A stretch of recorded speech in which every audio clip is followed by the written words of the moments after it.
Welcome to the Titans Fanatic, a channel for Titans fans by a Titans fan. My name's Nick, and I've been a Titans fan for over 25 years, ever since the team stepped foot in Tennessee. In this episode, we're going to be taking a look at the potential of this being Ryan Tannehill and Derrick Henry, maybe a few other Titans favorites, last game here in Tennessee. We'll be looking at some different strategies and approaches that maybe the Titans should take a look at during the offseason when it goes to free agency and the draft. And lastly, we'll be looking at this week's game against the Jacksonville Jaguars. Let's go ahead and get it started.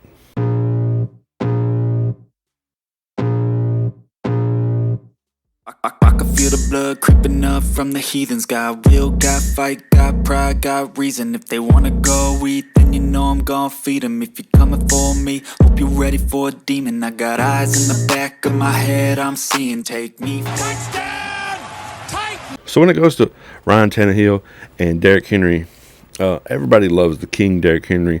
He's probably one of the best running backs we've ever had, especially in this modern day of the aired-out passing game of football nowadays in the NFL. He's kind of one of those old-school running backs.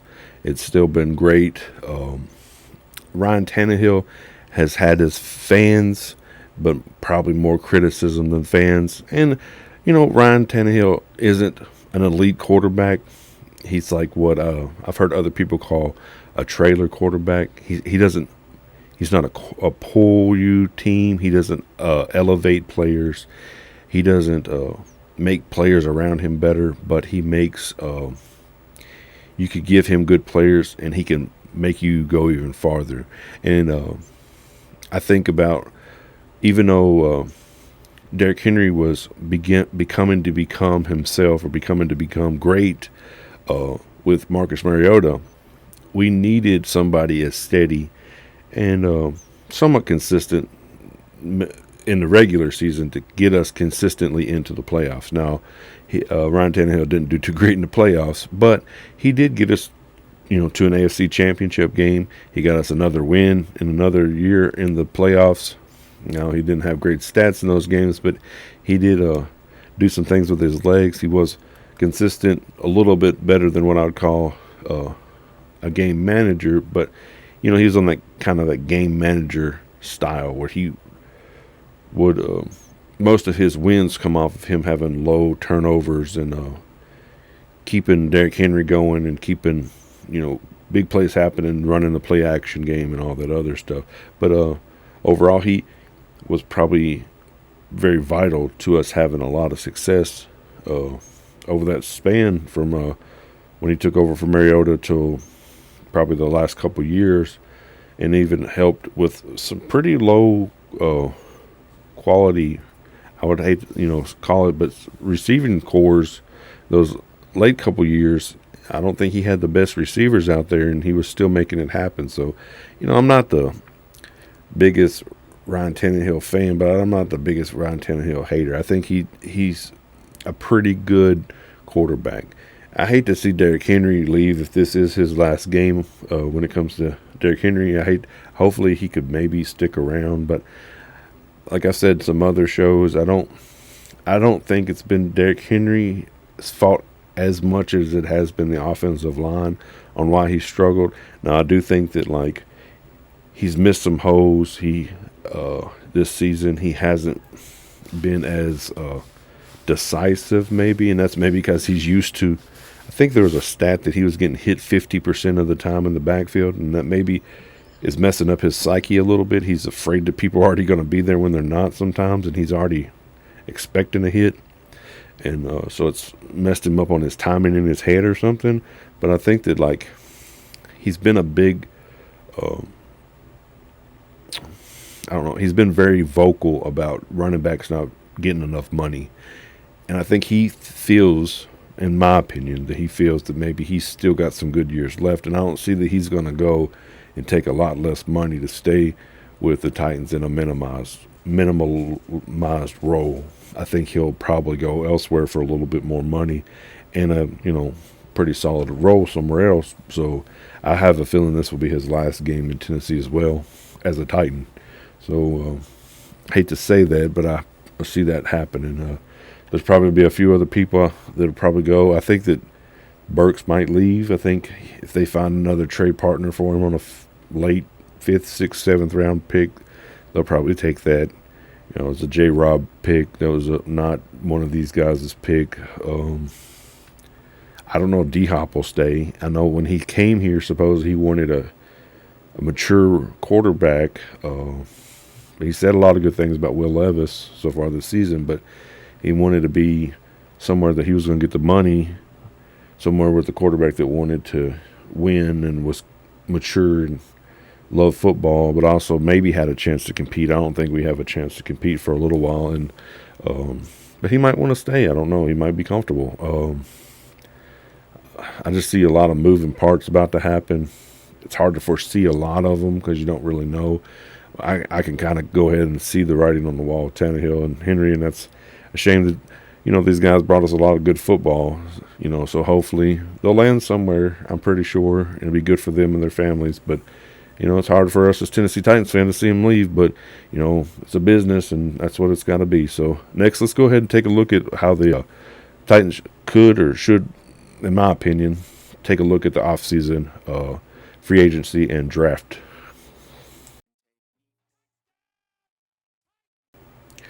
All right, so I pulled up Over the Cap, which is a pretty good site. A lot of people know of, just to potentially look at a couple of things. I'm going to try to talk it out real fast so it makes sense. But like when you look at Over the Cap, as of right now, the unrestricted or void-year players that are coming up for the left tackle positions are very slim, and they're also quite a bit older. If you want to talk about the high-end quality players, the players that are higher end have some age on them. Of course, they've been probably in the league for a while, but the ones that aren't too great, are a lot younger, but they're not very good. I mean, and then if you want to move into your guard position, which we got a left guard, so that doesn't really matter. But some of these guys can swing to the other side potentially. Your centers, you got Ryan Jensen. He's 33. He's getting $13 million a year. Do we want to pay that for a 33, 34-year-old on a void year? I don't think so. That's a lot of money. We got a lot of money, but we don't want to spend a lot of money on old players, potentially. I think if we're going to spend some money, we should probably do it on the right tackle. And, you got they got Connor Williams down here, who's 27, and I guess that he could play center and right tackle. They got Trent Brown. He's a either or, I guess. He's a left tackle, right tackle, or maybe it's because I highlighted it like that. Forgive me, I don't know what I'm doing. We got Mekhi Becton. He's 25, but he can't stay healthy, so I don't know if I want to take that as an option. We got Jonah Williams, 27. Some of these people are going to get a lot of money, but that's okay, because part of my idea is we need to get a left tackle and a center out of the draft. And so I'll show you that in just a second when we'll do the draft, okay? I brought up this other page to show you. And they don't have the D-Hop information on here, but that's okay. But I just want to show you that last year, and every year is going to be different, the wide receivers got quite a bit significantly different, significantly less money.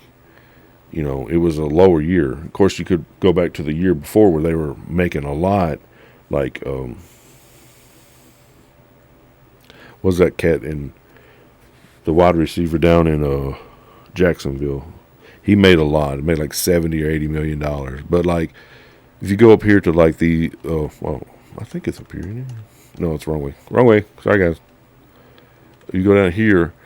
You got Mike McGlinchey for the Broncos for 5 years. You got $87.5 million, $50 million guaranteed. You got another 64. These offensive linemen, this is last year, and usually traditionally, not every year, but traditionally, they make a little more. There's like a percentage increase. They go up just a little bit. And even like if you look at us, look right here. We overpaid right there. Andre Dillard, 3 years, $29 million. How much we overpaid for that joker? You know, like people overpay for offensive linemen. That's what I'm saying. If you're gonna pay for one on the right side. Put him with the veteran. What's his name? Or put Radens over there at right guard or something. And then I say, draft your left tackle if you can. Now I'm going to do a simulated draft, and that doesn't guarantee anything. We don't know where we're going to be at the end of the year. Hopefully, if we lose tomorrow, this is Saturday. I'm shooting this, so if we lose tomorrow, and I think as high as we can go is 5 or 4, low as we can go is 8 if we win, and hopefully they don't go out there and win. Right now we're at 7 on this simulation. Now in this particular situation, if we were at, I don't think you can see it exactly, but they got Joe Alt going 5 to the Giants and Olu Fashanu going 6 to the Chargers. In this particular situation, I'm going to opt to get as much draft capital as possible. That's going to be my thing. And I'm going to take more of a mid-round first tackle because in my mind, anybody is going to be better than who's been playing left or right tackle right now. Anybody. Like your mama's or your grandmama's are going to be better. So I'm going to look over these 2 trades. It's a lot of next year capital. I'm not really going to do that. So you get the 16th, 47th, and the 78th. I'm going to take that. And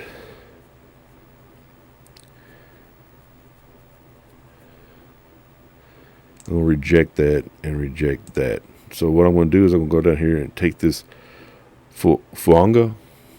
If I mess up names all the time, I'm so sorry. I'm going to take him at 20 because he can be really good right side tackle. Hopefully I can get a more athletic left side tackle a little later. Because like I'm saying, these guys can be anybody's better than Andre Dillard or Duncan. Any of these guys. You could still sign somebody maybe. I'm not going to take this trade. Or this one. What I'm probably going to do right here is I'll probably take me a wide receiver. Where's the next? I kind of like this Jordan Morgan, but I'm going to take the wide receiver because we need a wide receiver as well. Reject. And so I'm going to take Jordan Morgan right here.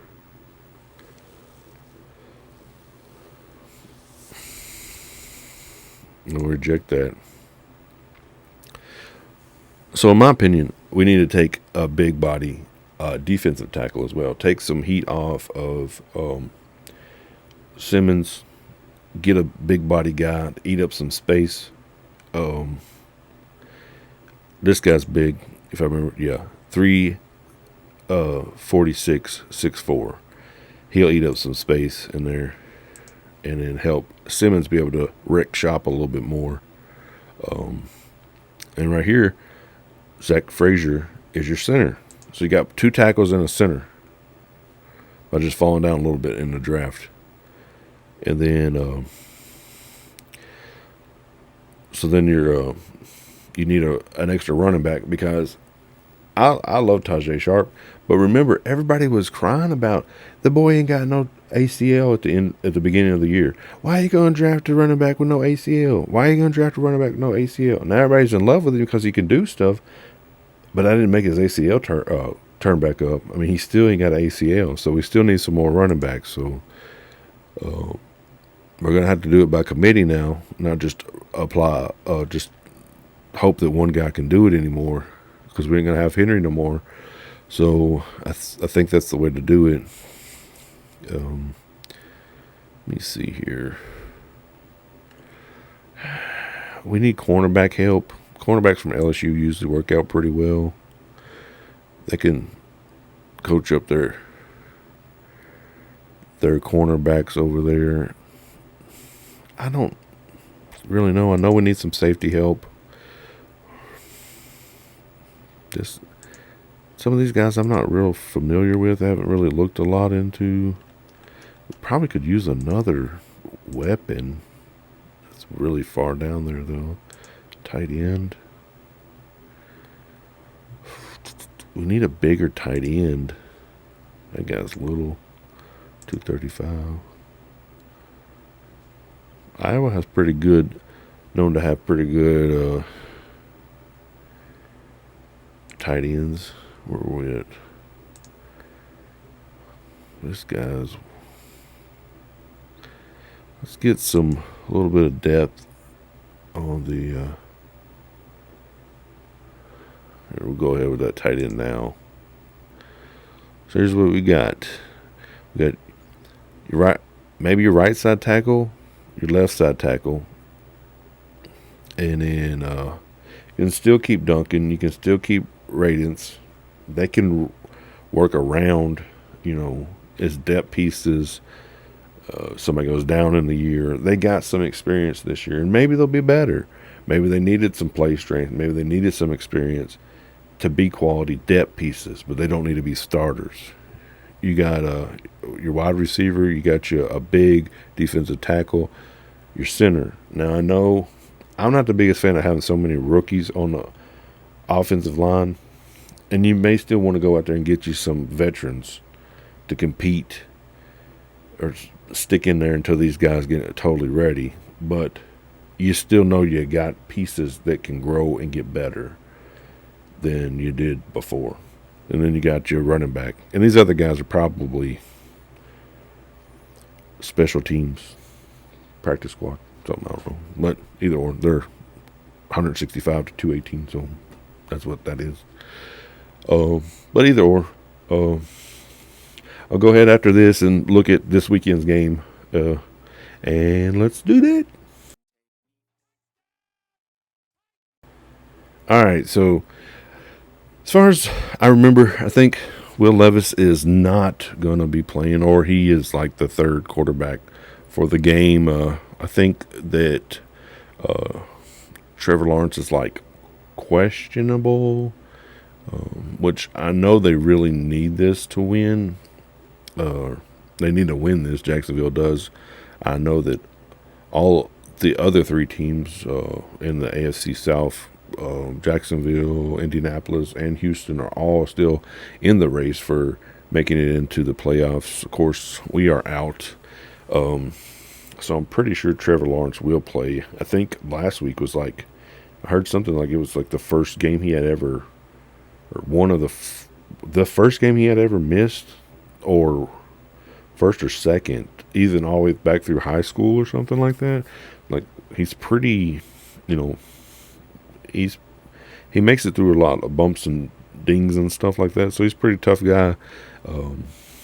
I think they're not going to rest much because of guys, because they really need this win. As for us, I think we probably will,